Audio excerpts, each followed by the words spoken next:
सभी भाइयों को राम राम। कैसे हैं सभी? और क्या चल रहा है आप लोगों के लाइफ में, जीवन में? सुना है आजकल जातिवाद जनगणना को लेकर के राहुल गांधी अपने जिद पे अड़े हुए हैं कि हम संसद भवन में जातिगत जनगणना करा के रहेंगे। तो ये जातिगत जनगणना कराने की बात कर रहे हैं, तो यार देखो, राहुल गांधी, बात करी जाए तो जितने भी यहाँ के मुसलमान हैं, यह भी कल के कायर हिंदू थे और इनके अंदर भी ढेर सारी जातियाँ हैं। बात करी जाए तो ढेर सारी जातियाँ हैं और तुमको ये भी नहीं पता है कि तुम खुद ही एक खिचड़ी हो। खिचड़ी लोग, समझदार लोग समझ गए होंगे। तो तू किस जाति का है पहले ये तो बता। यही बात अनुराग ठाकुर जी ने बोला था तो बहुत तुमको मिर्ची लगी थी और यही अखिलेश आकर के बचाव किए थे कि जाति कैसे पूछ सकते हैं आप, जाति कैसे पूछ सकते हैं आप। लेकिन वह जब पत्रकार वहाँ पे जाते हैं,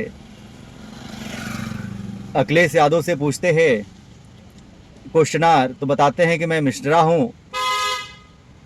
तो कहते हैं अरे मिश्रा जी कहाँ आ गए, जाओ अपना जो पूजा पाठ करो और ये सब कहाँ करने चले आए हो। तो तुरंत छोड़ो अपना कैमरा कहीं और ले जाओ, चलो ना। आप लॉ एंड ऑर्डर की बात कर रहे हैं, लेकिन तुम पिछड़े हो कि क्या? नाम क्या है तुम्हारा? नहीं, नाम बताओ इनका क्या है, नाम बताओ।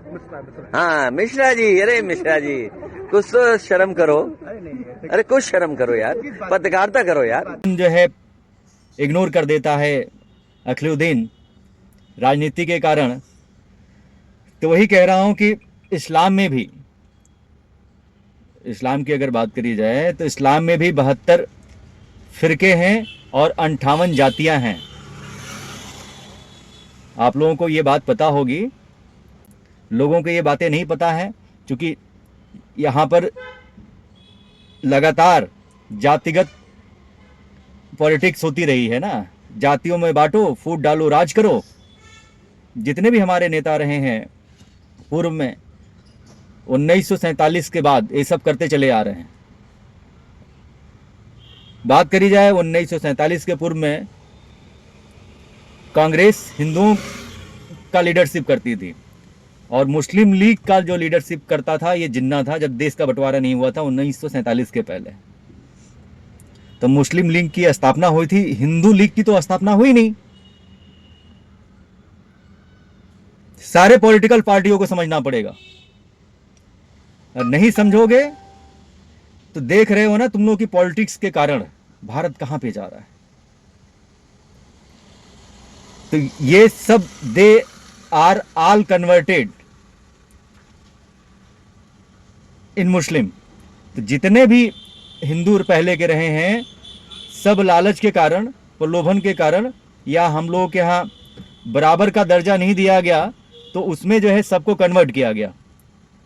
आप लोगों को ये बेहतर पता होगा।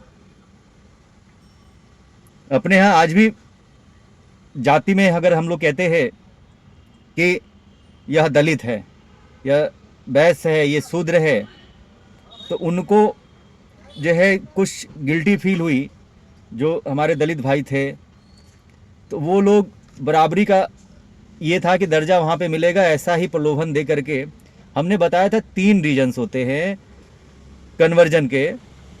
3 रीजन होते हैं इस्लामीकरण के। तो कन्वर्जन एक पहला मुद्दा है। दूसरा ये होता है आपका माइग्रेशन।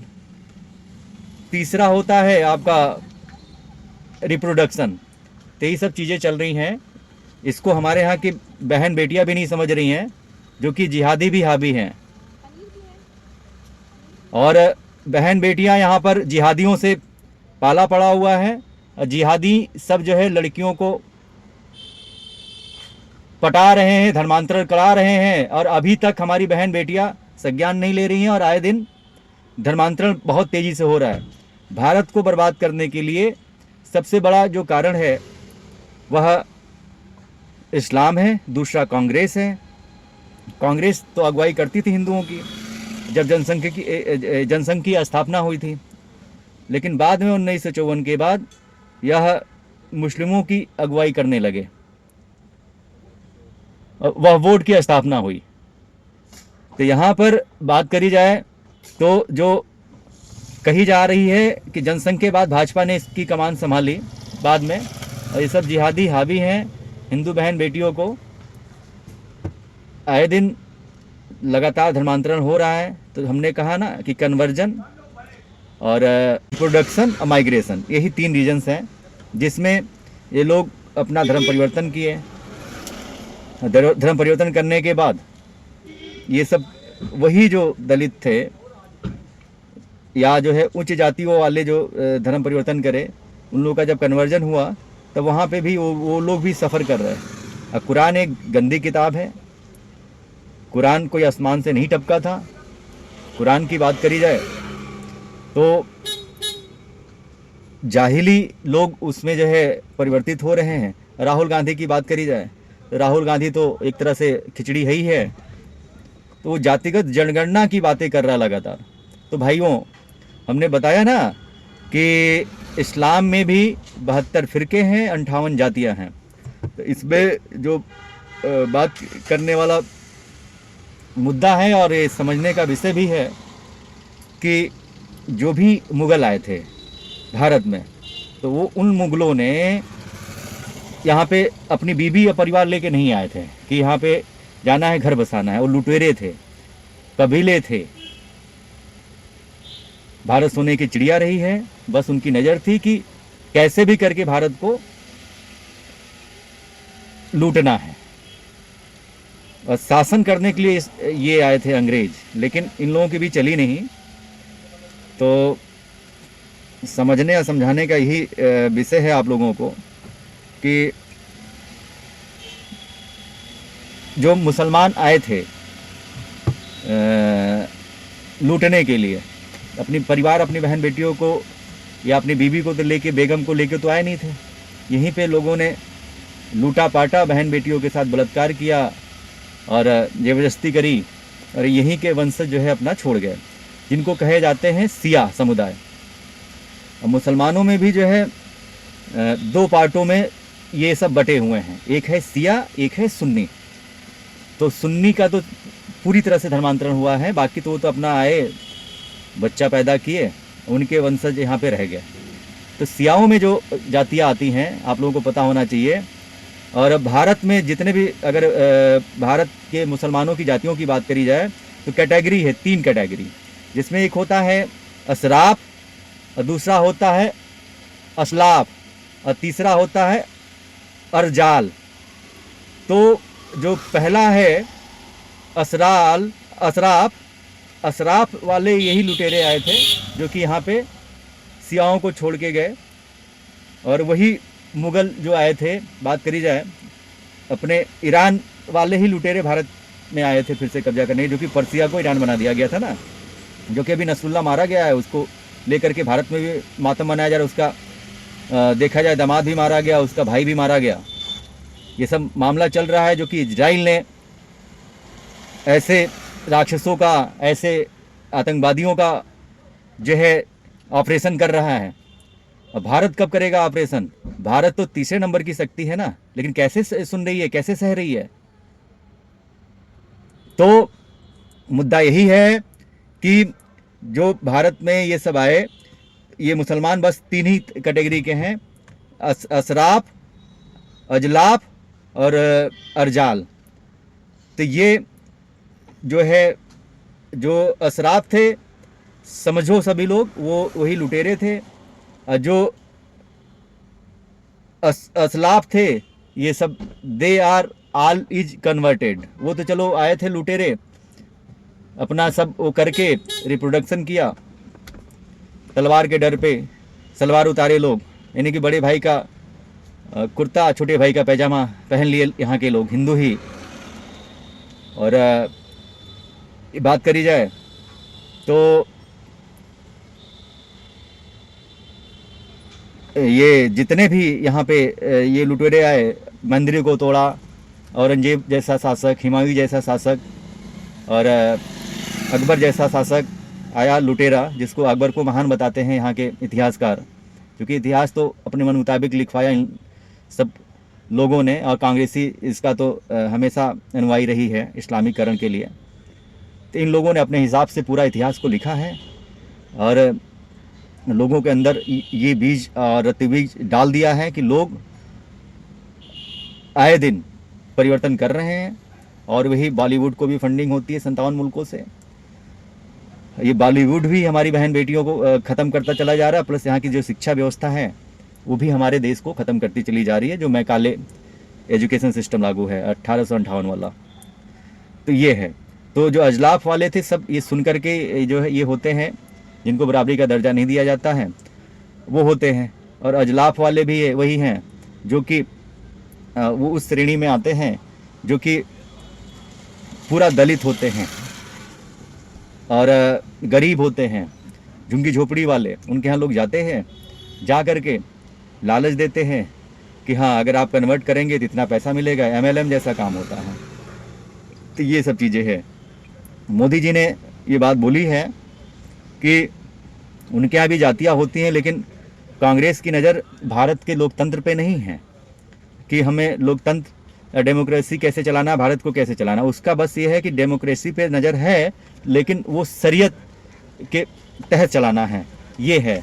तो सबको ये सब बना रहे हैं अपना शिकार। और बात करी जाए तो अपने यहाँ जो शिया मुसलमानों में जितने भी जातियां हैं, जैसे मान चलो कि सबसे बड़ा जो होता है वो होता है रिजवी, दूसरा होता है आपका सैयद, तीसरा होता है मिर्ज़ा, और चौथा होता है पठान, और पांचवा होता है शेख।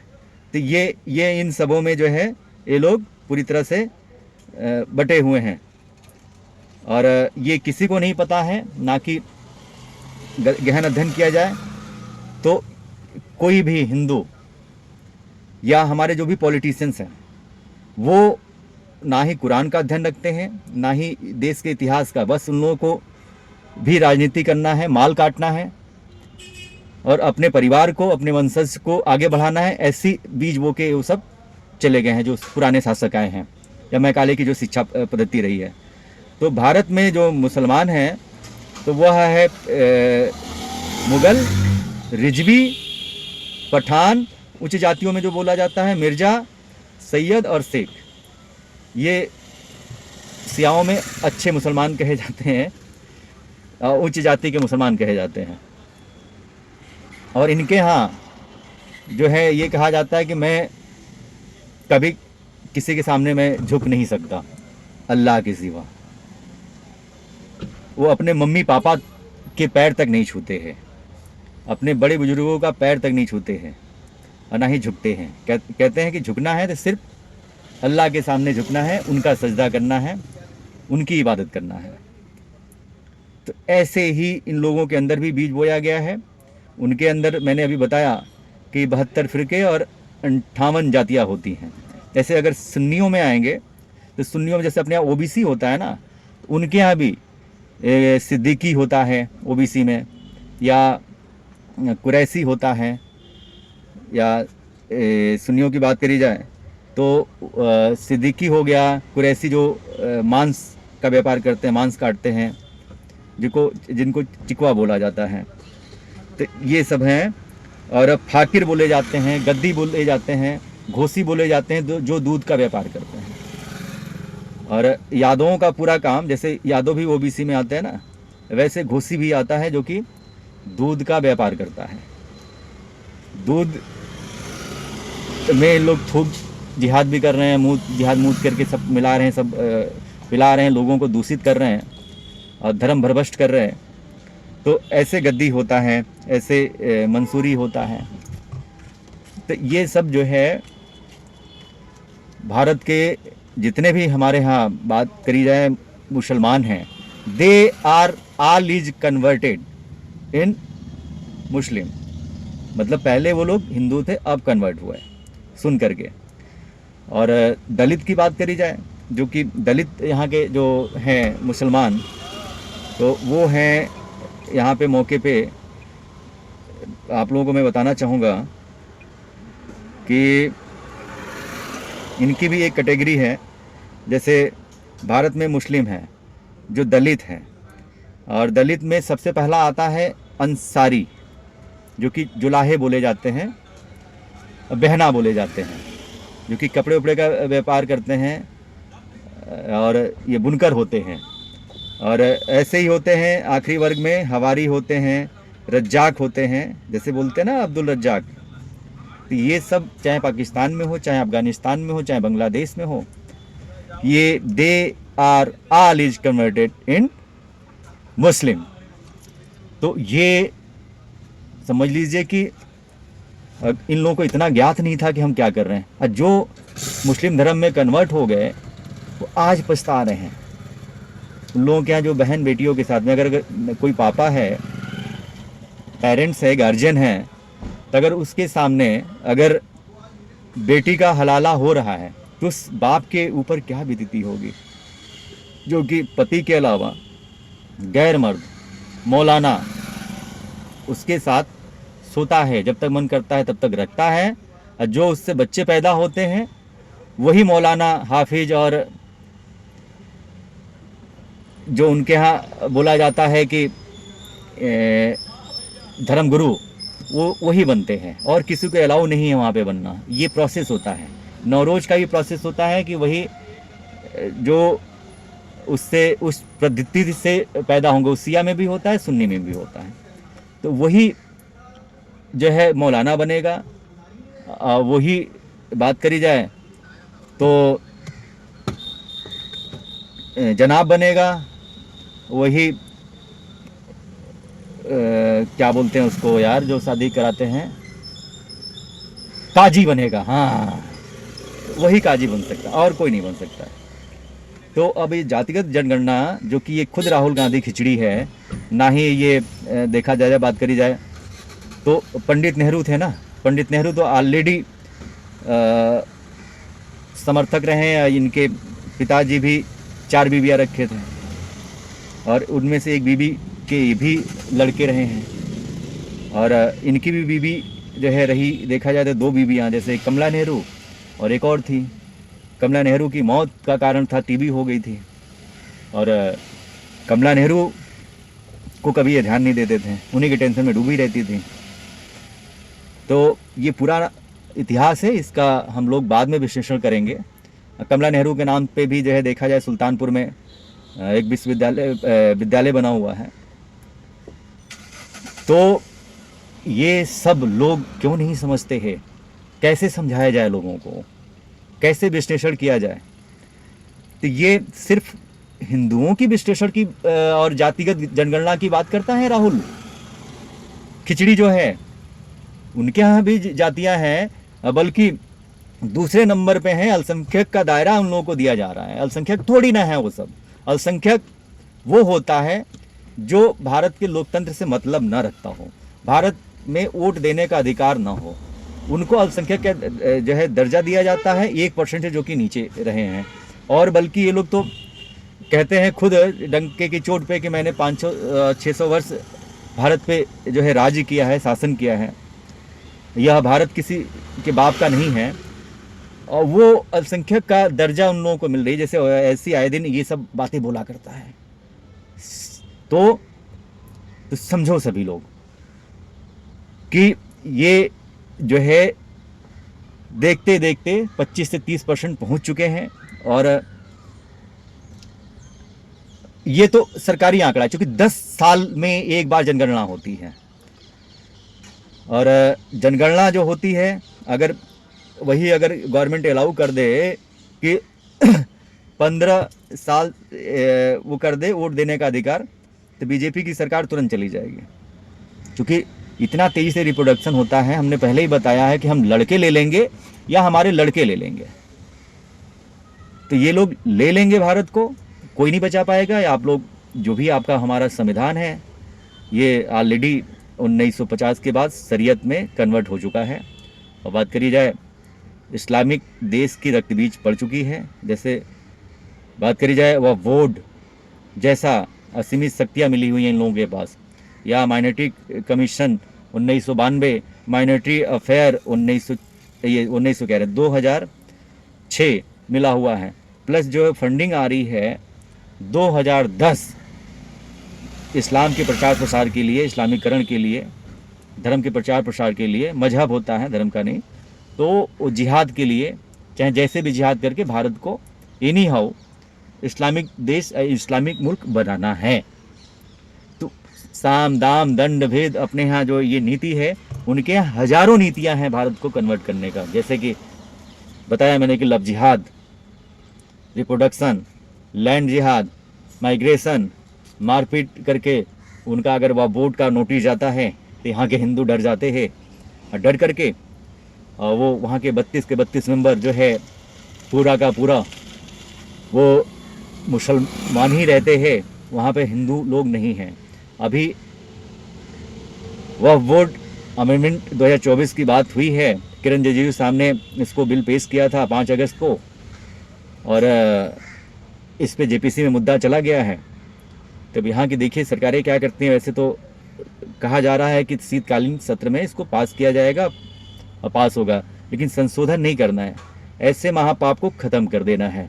और जब ये महापाप ख़त्म होगा तभी भारत को आप समझ लीजिए कि राम राज की कल्पना कर सकते हैं, और तभी भारत में बहन बेटियां भी सुरक्षित रहेंगी, और यहाँ के जो भी सनातनी हिंदू हैं या सात्विक लोग हैं, संतों का देश रहा है, वह सुरक्षित रहेंगे, तभी भारत हिंदू राष्ट्र बनेगा। तो इस पे अब बल देना है। इसको आखिरी अब मौका एक और है, शीतकालीन सत्र। अगर अब नहीं हुआ तो बहुत लेट हो चुका होगा। देर से मिला न्याय भी अन्याय के बराबर होगा, वो जिहादी हावी हो जाएंगे। कहा गया है कि यदा यदा ही धर्मस्य, ने गीता का एक श्लोक है, यदा यदा ही धर्मस्य ग्लानि भवति भारत। जब जब अधर्म पे हानि होती है तब तब जो है किसी न किसी भगवान के रूप में अवतार होना सुनिश्चित किया गया है। हमारे प्रधानमंत्री मोदी जी अवतार ही हैं एक तरीके से।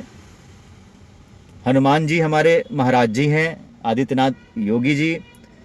और बात करी जाए उनकी टीम में, अगर बात करी जाए सुग्रीव का एक नेतृत्व की बात करी जाए तो अमित शाह जी हैं, उनका पूरा साथ दे रहे। ऐसे ही अंगद को बोल दिया जाए तो राजनाथ जी हैं। ऐसे ही जैसे हमारे किरण रिजिजू साहब हैं, अनुराग ठाकुर जी हैं, चिराग पासवान हैं, समर्थित पार्टी, ये रामविलास पासवान के बेटे, और नीतीश कुमार भी अभी यहाँ पे हैं। और हमारे जो आंध्रा की बात करी जाए तो आंध्रा के हमारे सनातनी एक सिर डिप्टी सीएम पैदा हुए हैं, पवन कल्याण जी, जो कि ये टॉलीवुड में काम करते रहे हैं, लेकिन वहाँ पर तो पूरी तरह से इस्लामीकरण का पूरा वो चीज़ें सरकारें रही हैं, तो पूरा उन लोगों ने उस सिस्टम को विस्तृत कर दिया है, फैला दिया है, विस्तार कर दिया है। फिर भी वो सनातनी शेर दहाड़ के बोला कि मैं सारे मजहब का सम्मान करता हूँ, मैं क्रिश्चियनिटी को सम्मान करता हूँ, बट मैं अगर मेरे धर्म का कोई सम्मान नहीं करेगा तो हमसे बुरा कोई नहीं होगा। But I will respect Islam. I respect Christianity. I respect Sikhism. I respect Buddhism and all the other dharmas. But I am an unapologetic Sanatani Hindu. Let me be very clear to you guys. यही निचोड़ और शाब्दिक अर्थ था। तो आप लोग अब जातियों में मत बटे, परिवारवाद में मत बटे, वरना ये सब राजनीतिक पार्टियां हमेशा फ़ायदा उठाती रही हैं। देर ना हो जाए, कहीं देर ना हो जाए, और अपने बच्चों की खातिर समर्थन करिए। माननीय प्रधानमंत्री मोदी जी के साथ खड़े होइए। वो इतना बड़ा इशारा खुल के, कोई देश का लीडर जो कि विश्व भी उनको सलाम करती है, वो समझिए कि विश्व का लीडर है। हमारे मोदी जी एक अवतार से कम नहीं है, उनका समर्थन अगर हम लोग की मिल जाए तो वो पॉसिबल सब कुछ होगा। और भारत में राम राज की कल्पना आप लोग कर सकते हैं। इस्लाम मुक्त हो जाएगा भारत। और जो तलवार के डर पे सलवार उतारे या रिप्रोडक्शन के थ्रू ये जिहादी पैदा हुए, बात करी जाए माइग्रेशन के थ्रू मार काट करके ज़बरदस्ती ये लोग बने, तो ये सब खुद वापस आएंगे, सनातन धर्म को पुनः अपनाएंगे, घर वापसी करेंगे। लेकिन जब तक हम लोगों के अंदर एकजुटता नहीं होगी, एकता नहीं होगी, तभी तो बारंबार हमारे पूजनीय महाराज जी कहते हैं बटे तो कटे। अब ये समझ में आ रहा है कि अगर हम बटे नहीं होते ना। और मोदी जी भी मंच पे बोल रहे हैं, विश्व के मंच पे बोल रहे हैं कि अगर हम लोग बटे तो कटे। तो भाई कांग्रेस जानती है कि उसका वोट बैंक तो एक रहेगा, लेकिन बाकी लोग आसानी से बढ़ जाएंगे, टुकड़े हो जाएंगे। इसलिए कांग्रेस और उसके साथियों का एक ही मिशन है, समाज को बांटो, लोगों को बांटो और सत्ता पर कब्जा करो। इसलिए हमें अतीत से सबक लेना है। हमें हमारी एकता को ही देश की ढाल बनाना है। हमें याद रखना है, अगर हम बटेंगे तो बांटने वाले महफिल सजाएंगे। हमें कांग्रेस और महाअघाड़ी वालों के मंसूबों को कामयाब नहीं होने देना है। ऐसे इशारा कौन करता है? आओ साथ। और ये जातिगत जनगणना की अगर बात कर रहा है तो इस में मुसलमानों में भी जातियां हैं, इनका भी जातिगत जनगणना होनी चाहिए। समझ में आई बात? इनका भी जातिगत जनगणना होना चाहिए। जो 58 जातियां हैं अलग अलग, इसमें बात करी जाती है कि ये असरफिया हैं, ये अहमदिया हैं, ये बहाबी हैं, ऐसे जो नेताओं को पता है ये बातें। लेकिन अगर बात करी जाए सिया सुन्नी की, तो कोई अगर मौलाना जिक्र करने आएगा, जिरा करने आएगा, बहस करने आएगा, तो मैं उसका जवाब दूंगा। एक एक आयता, एक एक सूरा नंबर, एक एक पारा, सब कुछ मैं उनको जस्टिफाई करूंगा। फला पारे पे, फला सूरा नंबर पे क्या लिखा हुआ है, और फला आयत कौन सी पेज पे क्या लिखा हुआ है। लेकिन यहाँ पर तो मैं सिर्फ आप लोगों को बता रहा हूँ लाइव आकर के जगाने के लिए। तो ये सब कोई मौलाना आए हमसे पूछे तो वो कब्र मैं इन लोगों की खोद दूंगा, चाहे वो सिया हो या सुन्नी हो। अभी नेताओं को भी ये बातें नहीं पता हैं, लेकिन मैं डंके की चोट पे बोल रहा हूं, कोई भी माई का लाल पैदा नहीं हुआ मौलाना की जो हमसे जिरा बहस कर सके। और इन लोगों के घर में घुस घुस करके मैंने हलाला किया इन लोगों का। हलाला मतलब ऑपरेशन किया है, जानकारियां एकत्रित करी हैं। जरूरत पड़ने पे जहां चाहिए सब दिया जाएगा।